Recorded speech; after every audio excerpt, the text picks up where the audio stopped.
नमस्कार। SPT news में आपका स्वागत है। पेश है 30 मई सुबह 6:15 राजस्थान की 15 बड़ी खबरों में। राजस्थान में भीषण गर्मी के बीच शुक्रवार को जयपुर, बीकानेर, चूरू, धौलपुर, अलवर और झुंझुनू जिले में बारिश हुई। इस दौरान कुछ जगह ओले भी गिरे। झुंझुनू जिले के कई इलाकों में अंधड़ आया। इस दौरान आसमान में धूल का गुबार छा गया। अंधेरा छाने के कारण विजिबिलिटी कम हो गई। करीब 30 मिनट तक चले अंधड़ के कारण शहर और आसपास के इलाकों में काफी नुकसान हुआ। कई जगहों पर साइन बोर्ड गिर गए। कई घरों और दुकानों के ऊपर लगे टीन शेड उड़ गए।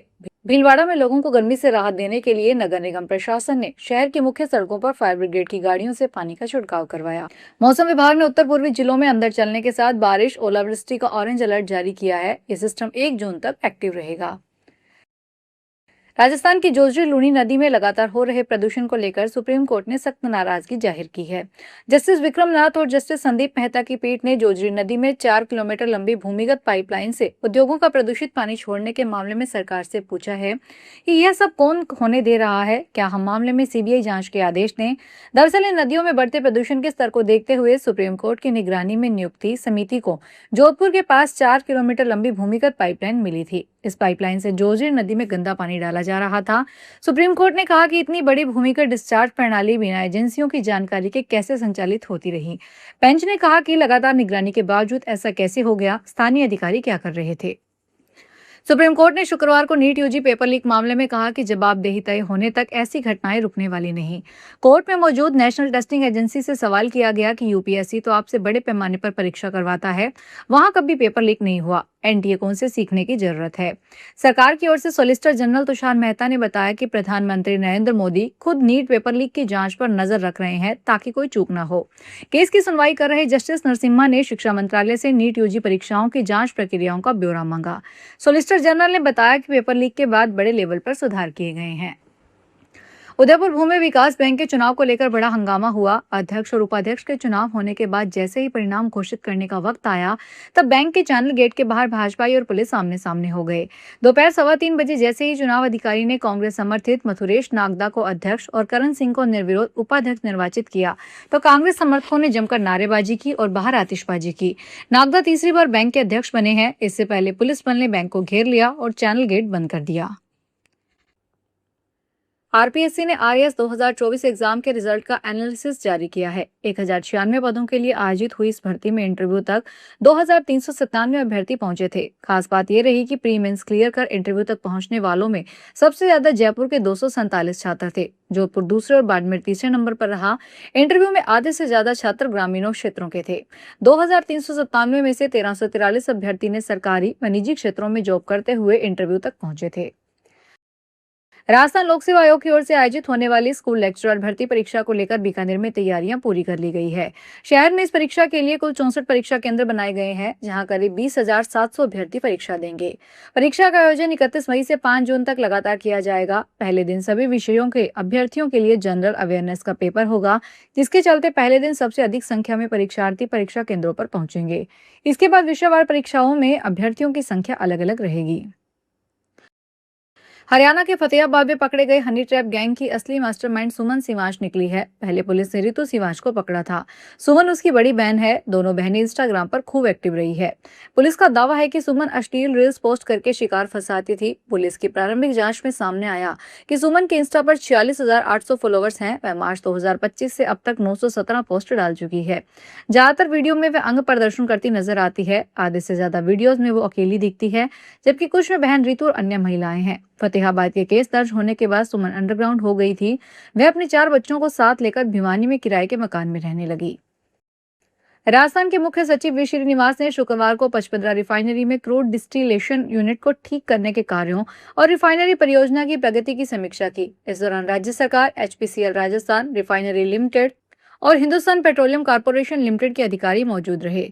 बैठक में एचपीसीएल प्रतिनिधियों ने बताया कि सीडीयू को वापस लगाने का काम निर्धारित कार्यक्रम के अनुसार तेजी से चल रहे हैं। 1 जून 2026 से कमीशनिंग गतिविधियां शुरू हो जाएगी और रिफाइनरी से विभिन्न पेट्रोलियम उत्पादों की निकासी आगामी कुछ सप्ताहों में प्रारंभ होने की संभावना है।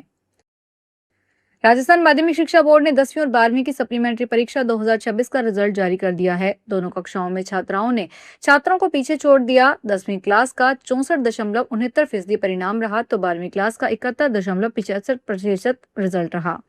12वीं सप्लीमेंट्री में कुल 8,679 स्टूडेंट रजिस्टर थे, जिनमें से 6,730 परीक्षा में शामिल हुए। इनमें से 4,822 स्टूडेंट पास हुए। कुल पास प्रतिशत 71% रहा। इसमें छात्र 2,855 पास और पासिंग प्रतिशत 68.91% रहा। वहीं छात्राएं 1,967 पास और पास प्रतिशत 76.3% रहा। 12वीं में छात्राओं का रिजल्ट छात्रों के मुकाबले 7 से ज्यादा बेहतर रहा। उदयपुर के डबोक एयरपोर्ट से जून महीने में कई फ्लाइट्स को कम कर दिया जाएगा। राजस्थान में पड़ रही प्रचंड गर्मी, यात्रियों की कम संख्या और हवाई ईंधन यानी एटीएफ की बढ़ती कीमतों की वजह से एयरलाइंस कंपनियों ने यह फैसला लिया है। कंपनियों का कहना है कि लागत निकालने और घाटे से बचने के लिए उड़ानों के फेरे कम करना जरूरी हो गया। फिलहाल उदयपुर एयरपोर्ट से हर दिन कुल 14 फ्लाइट्स उड़ान भर रही है, लेकिन जून से यह आंकड़ा बदल जाएगा। इस बदलाव से 2 से 3 फ्लाइट्स पर सीधा असर पड़ेगा।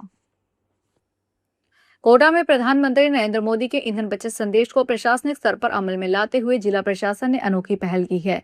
जिला कलेक्टर पीयूष समारिया शुक्रवार शाम वंदे गंगा जल संरक्षण जन अभियान के तहत आयोजित जल चौपाल कार्यक्रम में अधिकारियों के साथ एक ही बस में बैठकर रवाना हुए।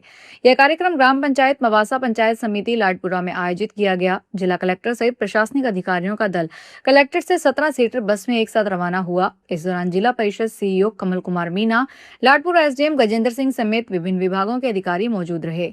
प्रशासन की इस पहल का उद्देश्य ईंधन की बचत के साथ साथ पर्यावरण संरक्षण का संदेश देना रहा। टिडवाना कुचामन पेट्रोलियम डीलर एसोसिएशन ने अपनी लंबित मांगों को लेकर जिला प्रशासन के खिलाफ मोर्चा खोल दिया है। एसोसिएशन ने जिला कलेक्टर को 2 अलग-अलग ज्ञापन सौंपे हैं। डीलरों ने प्रधानमंत्री की रैली में आपूर्ति किए गए डीजल के बकाया भुगतान की मांग की है।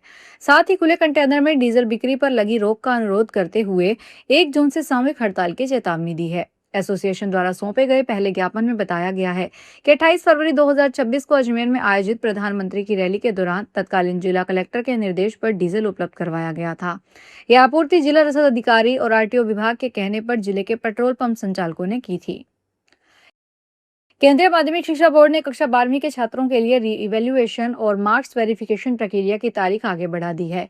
पहले यह पोर्टल 29 मई से शुरू होना था, लेकिन अब बोर्ड ने इसे 1 जून से खोलने का फैसला किया है। सीबीएसई के अनुसार बड़ी संख्या में आने वाले आवेदनों और कुछ तकनीकी दिक्कतों को देखते हुए यह फैसला लिया गया। बोर्ड पोर्टल को बेहतर बनाने पर काम कर रहा है ताकि छात्रों को आवेदन करते समय परेशानी का सामना न करना पड़े। लोकसभा में विपक्ष के नेता राहुल गांधी शुक्रवार को दिल्ली के बंगाली मार्केट में बने टोडरमल पार्क में ऑटो रिक्शा ड्राइवर्स के बीच पहुंचे, जहां उन्होंने ऑटो चालकों से बात की। राहुल उनका यूनिफॉर्म पहने भी नजर आए। पार्क में बैठे राहुल के कुछ वीडियो सामने आए हैं, जिसमें वे ऑटो ड्राइवर्स के साथ खाना खाते नजर आ रहे हैं। इस दौरान वे ऑटो की सवारी करते भी नजर आए। राहुल ने ऑटो ड्राइवर से रोजमर्रा की चुनौतियों, उनकी इनकम, बढ़ते खर्चों और काम करने के हालात के बारे में जाना। उनकी शिकायतें सुनी, उनकी जीवन शैली और समस्याओं पर चर्चा की। दहेज प्रताड़ना से जुड़े एक मामले की सुनवाई के दौरान सुप्रीम कोर्ट ने शुक्रवार को कड़ी टिप्पणी की। जस्टिस बीवी नागरत्ना और जस्टिस उज्जवल भुइयां के बेंच ने कहा कि लड़के और उसके परिवार की ओर से बहू और उसके परिवार का अपमान रोका जाना चाहिए। कोर्ट ने कहा कि ऐसा संदेश जाना चाहिए कि बहू और उसके परिवार का अपमान बर्दाश्त नहीं किया जाएगा। मामला छत्तीसगढ़ में 2010 में हुई एक महिला की मौत से जुड़ा है। महिला की शादी के 3 साल के भीतर ससुराल में फांसी लगने से मौत हो गई थी। अभियोजन के मुताबिक पति और उसके परिवार की ओर से लगातार दहेज की मांग की जा रही थी और उसे प्रताड़ित किया जा रहा था। तो ये थी राजस्थान की 15 बड़ी खबरें। अगर आपको हमारा बुलेटिन पसंद आया हो तो वीडियो को लाइक करें, अपने दोस्तों से शेयर करें और चैनल को सब्सक्राइब करना ना भूलें। फिर मिलेंगे नई खबरों के साथ। धन्यवाद।